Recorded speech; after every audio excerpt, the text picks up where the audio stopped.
The late summer sun cast a golden glow over Riverton, a quiet city known more for its riverside parks than its politics. As Mayor Celine Thompson glanced in the rearview mirror of her car, she felt a familiar sense of pride for her city. It wasn't her first evening driving through Riverton's streets. This was her usual route after long days of meetings and city council debates. Tonight, however, would be far from usual. As she approached the intersection, the piercing sound of a police siren echoed behind her, breaking her moment of calm. Celine's brows furrowed as she signaled and pulled to the curb, watching in the side mirror as a police car approached, its lights flashing. Officer Travis Monroe stepped out, his expression rigid. He was tall and broad-shouldered, with a look of concentration that Celine knew all too well. As he walked up to her window, she could see he hadn't recognized her yet. The mayor knew most of the officers in her city, but Monroe was relatively new. She had only seen his name a handful of times in city personnel files. "Good evening, officer," she greeted with a calm tone as she lowered her window. Monroe's voice was flat, professional. "License and registration, please." She complied without hesitation, reaching into her bag for her wallet. But even as she handed over her documents, she could feel his eyes studying her, his expression hardening. "Do you know why I pulled you over?" he asked, glancing briefly at her driver's license. "No, officer," she replied. Her mind raced, wondering if there had been a minor traffic error she'd missed. Monroe straightened, his gaze unwavering. "There have been reports of suspicious activity in the area," he said, as if that alone explained the stop. Celine nodded, though something about his tone made her uneasy. "I understand. I'm just on my way home from City Hall." For a moment, there was silence. Then Monroe's eyes narrowed. "City Hall?" He seemed to hesitate, scrutinizing her ID as if trying to find any flaw. "Where exactly do you work at City Hall?" She met his gaze calmly, her voice level. "I'm the mayor."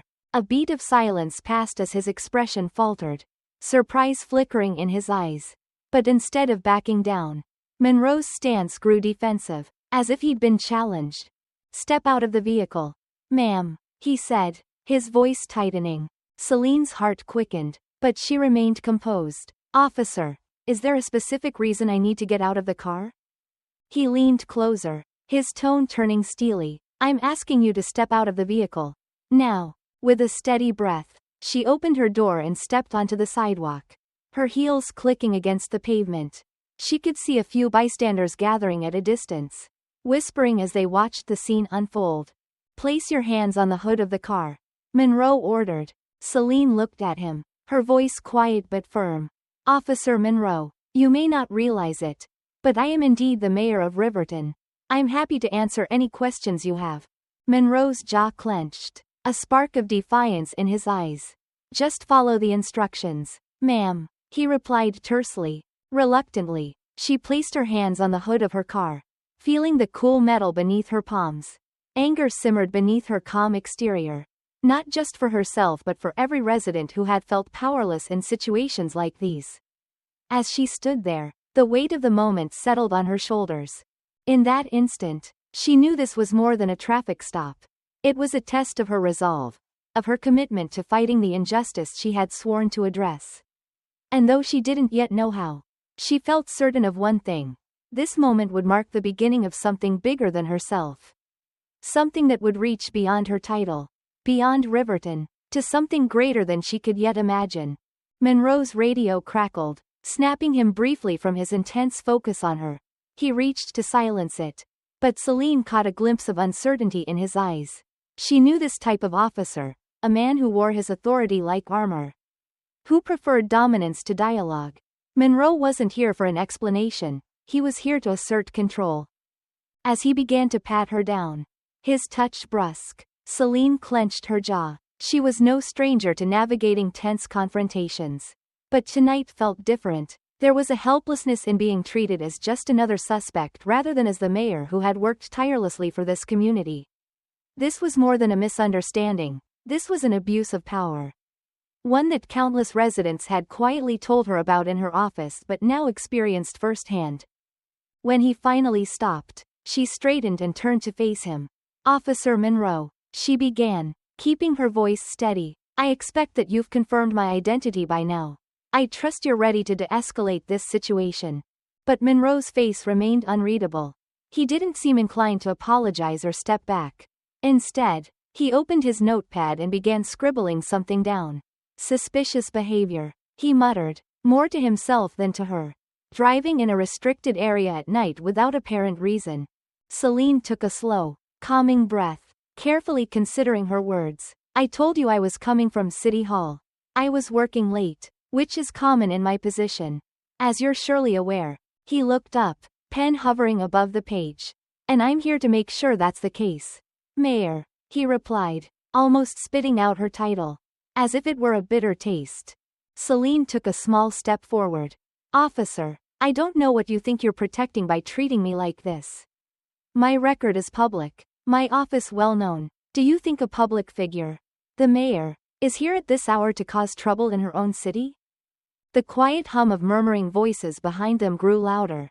Several more people had gathered, their faces displaying various shades of concern, disbelief, and judgment. A few took out their phones, recording the exchange. Monroe noticed them too, his expression hardening. He looked at Celine, his gaze flickering with something she recognized, a glimmer of fear.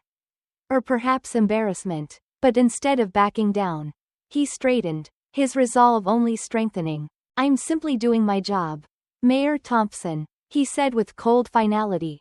Keeping our streets safe. Celine held his gaze, the steel in her eyes matching his own. And do you feel safer now, officer? She asked, her tone a mixture of quiet authority and reproach. By detaining the person elected to serve this community? For a fleeting moment, she saw something shift in Monroe's face, a flicker of doubt, of hesitation. But then he set his jaw and took a step back. I don't make the rules. Ma'am, I enforce them, he said, though his voice now lacked the confidence it had held earlier. He glanced around at the gathering crowd, aware of the recording phones, and perhaps for the first time, seemed to consider how this might look to those watching. His face paled slightly, and with a curt nod, he handed her back her license and registration. You're free to go, he said, though his words were almost drowned out by the whispers around them. Celine took her documents, and after a long pause, looked him in the eye. Thank you, Officer Monroe, she said, her voice even, though her gaze held a quiet strength. She returned to her car without another word, feeling the weight of every eye on her as she sat back down in the driver's seat. As she pulled away from the curb, her hands trembled slightly, though she kept her face calm. She knew this was only the beginning. Tonight's incident, trivial to some but a violation of her dignity and her office, would not be forgotten. It would become the foundation for change, change she had long envisioned but now felt personally compelled to pursue. As she drove home, her mind raced. Tomorrow, she would speak to the city council, address the media, and share her experience with the people of Riverton. And she would not just tell her story. She would tell the stories of those who had suffered in silence. Those who had shared similar experiences without the privilege of her platform. Celine knew one thing for certain. This encounter would mark the beginning of a battle she would no longer wage from behind a desk. It would be public, relentless, and unapologetically honest. And as she looked at her own reflection in the rearview mirror, she felt a newfound resolve harden within her. This wasn't just about her. This was about every citizen who had ever been wrongfully judged, every voice that had been silenced. And she would make sure that, from this day forward, Riverton would stand as a city that did not tolerate prejudice. Not in its streets, and certainly not within its police force. The next morning, Celine sat at her desk in City Hall, her mind still racing with the events from the night before. Sunlight filtered through the tall windows, casting soft patterns across the room. But she felt anything but calm. Her fingers drummed against the mahogany tabletop as she replayed every detail of the encounter with Officer Monroe. The coldness in his voice, the disbelief in his eyes. She knew this wasn't just a personal slight, it was a mirror reflecting a problem that ran far deeper than one interaction. Mayor Thompson, her assistant, Maya, peeked in through the open door, her expression a blend of worry and anticipation. The council members are here. They're ready when you are. Celine nodded, taking a steadying breath. She had requested this emergency meeting with Riverton's city council, knowing it would raise questions. But if there was one thing she was certain of, it was that last night had ignited a spark. And she wasn't about to let it die out. She rose from her desk, smoothing her blazer as she walked toward the council chamber. As she entered, the room quieted, all eyes turning to her with expressions ranging from curiosity to concern. The members of the council, some of whom she had known for years, looked at her, sensing the gravity of her presence. A few reporters had been allowed in as well, eager to cover whatever the mayor had to say. Celine took her seat at the head of the table, her gaze steady as she surveyed the room. Finally, she spoke, her voice clear and resonant. "Thank you all for being here on short notice," she began. "I have a matter of deep concern to bring to the council, and to the people of Riverton." A murmur ran through the room as council members exchanged glances, intrigued and a little apprehensive. Celine knew this wasn't an easy topic, but she was prepared. She had spent the night drafting her speech, carefully choosing each word to convey the importance of what she was about to share. "Last night, while driving home from City Hall," she continued, "I was stopped by Officer Travis Monroe. At first, I assumed it was a routine check, but as the interaction progressed, it became clear that Officer Monroe had no interest in my identity. Only in enforcing his perception of who I was based on nothing more than a glance.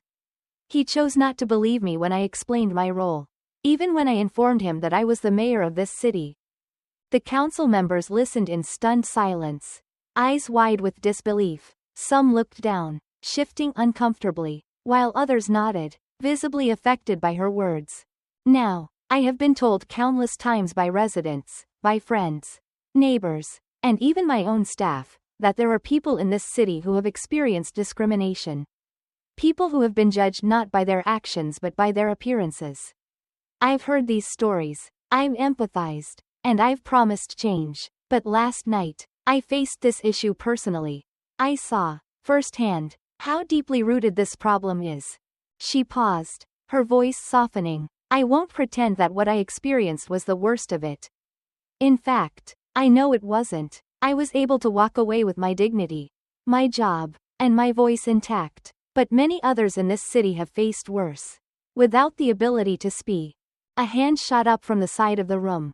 Councilman Edward Ross, a senior member who had served Riverton for over 2 decades, leaned forward. "Mayor Thompson," he said, his voice cautious but respectful, "are you suggesting that the Riverton Police Department has a systemic issue with discrimination?" Celine met his gaze, unflinching. "Yes, Councilman Ross, that is exactly what I'm suggesting. Officer Monroe's actions last night are not isolated. They reflect a mindset that has been allowed to take root within our police force. And it's a mindset that we, as city leaders, cannot and must not ignore." She watched as her words settled over the room, the weight of her statement pressing down on each person present. The silence was thick, the tension palpable. "But I am not here to place blame," Celine continued. "I am here to call for action. We must create a system of accountability that ensures no citizen, regardless of race, background, or position, is subjected to unlawful treatment. We need bias training for our officers, regular reviews of police conduct, and a transparent complaint process that will allow citizens to report discrimination without fear of retaliation." Another murmur rippled through the room, this time more supportive. Celine could see a few heads nodding, could sense the energy shifting. She knew this wouldn't be easy. There were members on the council who would resist, others who would question the necessity or logistics. But she was prepared for that. "We have to lead by example," she went on. "We must show the people of Riverton that we will not tolerate prejudice or injustice within our institutions. I am committed to working with Chief Dixon and the police department to enact real, measurable change. This isn't about punishing a single officer. It's about creating a culture where every citizen feels safe and respected." As she finished, Celine let her words hang in the air, the gravity of her resolve clear to everyone in the room. She knew she had struck a nerve, that her story would resonate far beyond these walls. This was only the beginning of what she anticipated would be a difficult, uphill journey, but it was one she was ready to undertake, no matter the challenges ahead. The meeting concluded with murmurs of agreement. And as the council members began filing out, several of them stopped to offer her words of support or a handshake of solidarity. Even Councilman Ross, who had initially questioned her, came over, nodding solemnly. "You're doing the right thing, Mayor. This city could use some honest reckoning."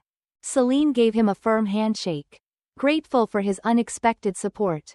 Outside, reporters swarmed, eager to capture her statement for the evening news. She approached the cameras, ready to address the people of Riverton, knowing that her journey was only beginning, and that change was now inevitable. As she spoke to the press, her words carried the weight of last night's encounter, but also the promise of a future where Riverton would stand as a beacon of justice, equality, and respect. The sun shone brightly above, casting light on a city finally ready to face its shadows, and a mayor resolute in her mission to lead it toward a better tomorrow. Later that evening, Celine sat alone in her office, the dim glow of her desk lamp casting long shadows across the room. The quiet after the council meeting felt heavy, almost too still. She knew her decision to publicly address the encounter had set off waves in the city. Her phone buzzed repeatedly with messages of support from friends and colleagues, but also with some harsh criticism from a few who believed her actions were unnecessary or divisive. She took a deep breath and reached for her phone. There was one person she knew she needed to speak with, Chief Raymond Dixon, head of the Riverton Police Department. Chief Dixon was a firm but fair leader, known for his deep respect for the community. However, she wasn't sure where he stood on issues of systemic bias within his own ranks, and that uncertainty weighed on her. She dialed his number, listening to the line ring before he finally answered. "Chief Dixon speaking. Raymond, it's Mayor Thompson," she said, trying to keep her tone calm but firm. "I was hoping we could meet tomorrow to discuss a plan for implementing new protocols within the police department." There was a pause on the other end of the line. "I was expecting your call," he replied, his voice even. "I saw the news and heard about the council meeting. I won't lie, I have concerns. Celine, we've both worked hard to build trust in this community, and changes of this nature will be controversial." "I understand," Celine responded, choosing her words carefully. "But what happened last night was not an isolated incident. And we both know that. I don't want to tear down what we've built. I want to make it stronger. To do that, we need transparency, accountability, and trust from our officers and our community alike." Chief Dixon sighed. The sound weighted with reluctance. "Let's meet tomorrow morning. Then, we can discuss what this will look like and what steps we need to take." "But Celine," he added, his voice firm, "this is going to be a difficult road. There are officers who won't agree. And we'll need to handle this delicately." "Agreed," she replied. "I'm not looking to create enemies. I'm looking to create allies for change. I'll see you at 9. Raymond." As she hung up, Celine felt a renewed sense of purpose. The road ahead would indeed be difficult, and she knew that some would resist. But if she could bring Chief Dixon on board, she'd have a powerful ally within the department, someone who could influence the culture from within. The next morning, Celine arrived at City Hall early, preparing herself for the meeting. When Chief Dixon arrived, his presence filled the room. A tall man with a commanding but warm presence. He wore his uniform with pride, and there was a quiet intensity in his gaze as he sat across from her. "Mayor," he began, nodding respectfully, "I've reviewed Officer Monroe's record. He's a solid officer with a clean record. This incident caught me off guard." "Raymond, I appreciate that, but last night's behavior goes beyond what's on paper," she said, her tone steady. "This is about the assumptions Officer Monroe made. The way he dismissed me outright because of my appearance. If it happened to me, imagine how many others might be facing similar treatment without the means to address it." Chief Dixon nodded slowly, his gaze thoughtful. "You're right. The department needs to be held to the highest standards. We're here to serve and protect every resident equally. We'll start with mandatory training on racial bias and de-escalation techniques. And I'll set up an internal task force to review complaints for any signs of systemic patterns." Celine's heart lifted at his words. "That's a start, Raymond, but I also want a community advisory board, one that will work alongside the department to review cases. particularly those involving potential discrimination. We need transparency if we're going to rebuild trust. He raised an eyebrow, considering her suggestion. A civilian review board will be a tough sell for some of the officers. Celine, they'll feel scrutinized, and we'll likely see pushback. I understand that, she replied, but it's necessary. Transparency is the only way forward. If we create this board and handle it with respect and fairness, we'll show the community that we're committed to real change. Chief Dixon sat back, a look of quiet determination crossing his face. All right, Mayor, I'm with you. Let's start making the calls today. Getting the framework in place. I'll reach out to some respected leaders in the community to join us. And together we can build a team that reflects the diversity and integrity of Riverton. Their meeting stretched into the afternoon. The hours marked by plans, negotiations, and careful outlines of the new policies. They both knew this initiative would not be quick or easy, but they shared a mutual commitment to seeing it through. As the framework for the advisory board took shape, Celine felt a sense of accomplishment and resolve. For the first time in a long while, she felt the power of true, tangible progress. Over the following weeks, the changes Celine and Chief Dixon implemented began to ripple throughout the city. The community was initially hesitant, unsure if this was another empty promise. But as the advisory board took form, bringing in respected voices from across Riverton, people started to see that this was different. Each week, the board held public meetings, inviting residents to share their experiences and voice concerns, fostering an environment where everyone felt heard. Word spread quickly about the new policies, and citizens began to see that Celine and Chief Dixon were serious about building a police force that served everyone with dignity and fairness. Some officers grumbled, wary of the increased oversight, but others saw the merit and importance of the changes, quietly supporting the new direction.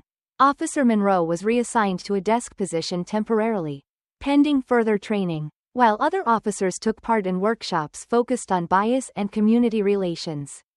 The city's local paper published a front-page article about the mayor's initiative, labeling it a turning point for Riverton. The headline made Celine smile, though she knew there was still much work to do. Yet, in the eyes of the people, in the voices of those who had been waiting for justice, she could see a growing hope, a belief that Riverton could become a place where every person, no matter their background, could walk freely, without fear or prejudice. One evening, as Celine walked through the bustling downtown streets, a young girl approached her, her small hand reaching out to tug at the mayor's sleeve. Are you the mayor? The girl asked, her eyes wide with curiosity. Celine knelt down, smiling warmly. Yes, I am. My name is Celine. What's your name? I'm Lily, the girl replied shyly, glancing back at her mother, who stood a few feet away. My mom said you're making the city better. Celine's heart swelled at the girl's innocent words. She reached out, gently squeezing Lily's hand. Thank you, Lily. That means a lot to me. I'm trying my best. As Lily's mother smiled gratefully, Celine realized that moments like this were why she had fought so hard. Change was slow, and the road was long, but it was worth every step. She stood, giving the girl a final wave before heading home, the weight of her journey eased by the knowledge that Riverton's future was growing brighter. One act of courage at a time. As Celine walked home, her thoughts lingered on the changes unfolding in Riverton. While the advisory board meetings and new training programs had been steps in the right direction, she knew that the city needed more than just policies, it needed a shift in hearts and minds. Celine had begun to feel the weight of this responsibility, a mixture of pride and the understanding that true change would take time, patience, and persistence. The next day, Celine met with a group of community leaders who had reached out to support the new initiative. Among them was Reverend Marcus Hayes, a well-known voice in Riverton for equality and justice. The Reverend was a tall, dignified man with a booming voice that could fill a room and a calming presence that often made people feel at ease. Celine felt her spirit lift when he walked in.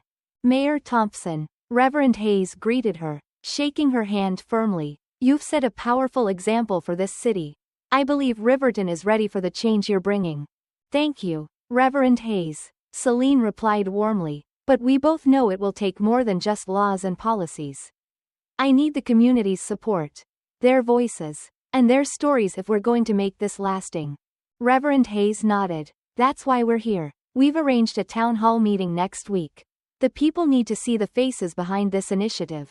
They need to know that the mayor and the police chief are committed to more than just words. The town hall meeting, held in Riverton's community center, was packed. People of all ages and backgrounds filled the chairs, their eyes fixed on the stage where Celine, Chief Dixon, and Reverend Hayes sat, ready to answer questions and listen to concerns. The atmosphere was charged, and Celine could feel the tension mixed with hope. Reverend Hayes opened the meeting with a brief introduction, calling on Riverton's residents to come together to build a city that welcomed everyone.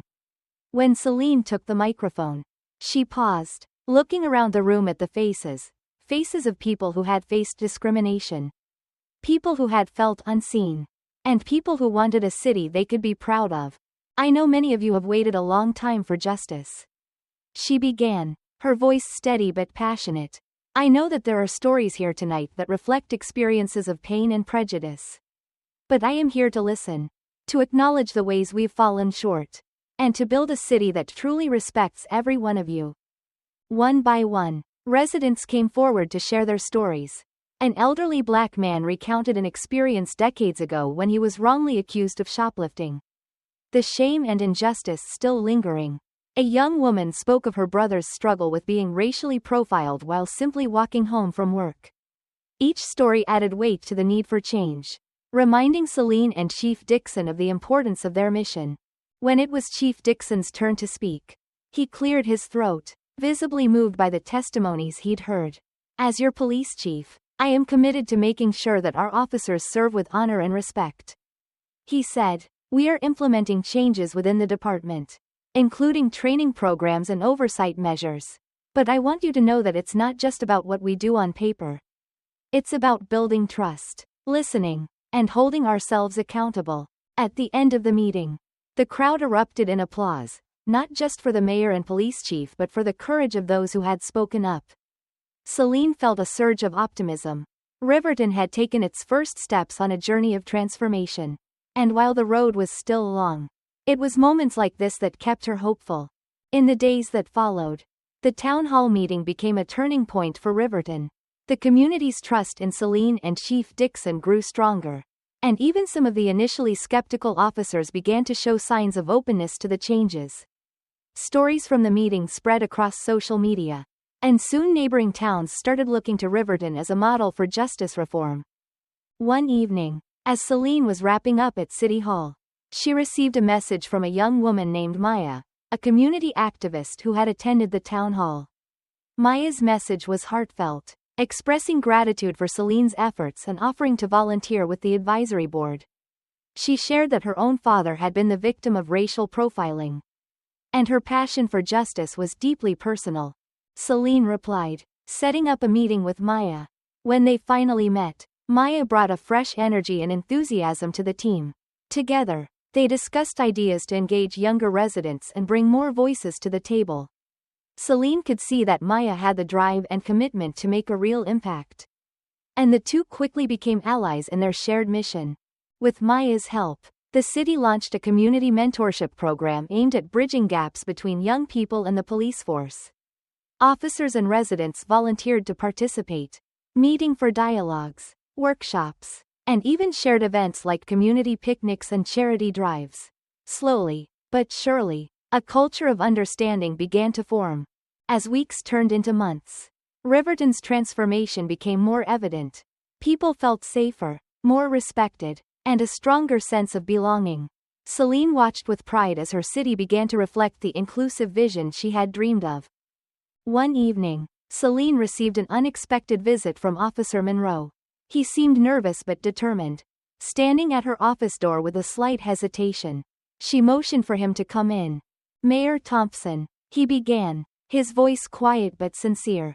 I wanted to apologize for the way I treated you that night. I've learned a lot these past few months. And I see things differently now. I understand why this work is important. Celine looked at him, seeing the genuine remorse in his expression. Thank you for saying that, Officer Monroe. It takes courage to admit mistakes. and even more to change. We're all here to grow together and create a better Riverton. As he left, Celine felt a deep sense of accomplishment. It wasn't just the policies, the meetings, or even the town hall that had made the difference. It was the individual transformations. The shifts in understanding and empathy that had begun to reshape the heart of Riverton. The journey had been long, and the work was far from over. But Celine knew that her city was finally on the right path. Riverton had become a place where people could stand together, not divided by prejudice but united by a shared commitment to justice and respect for all.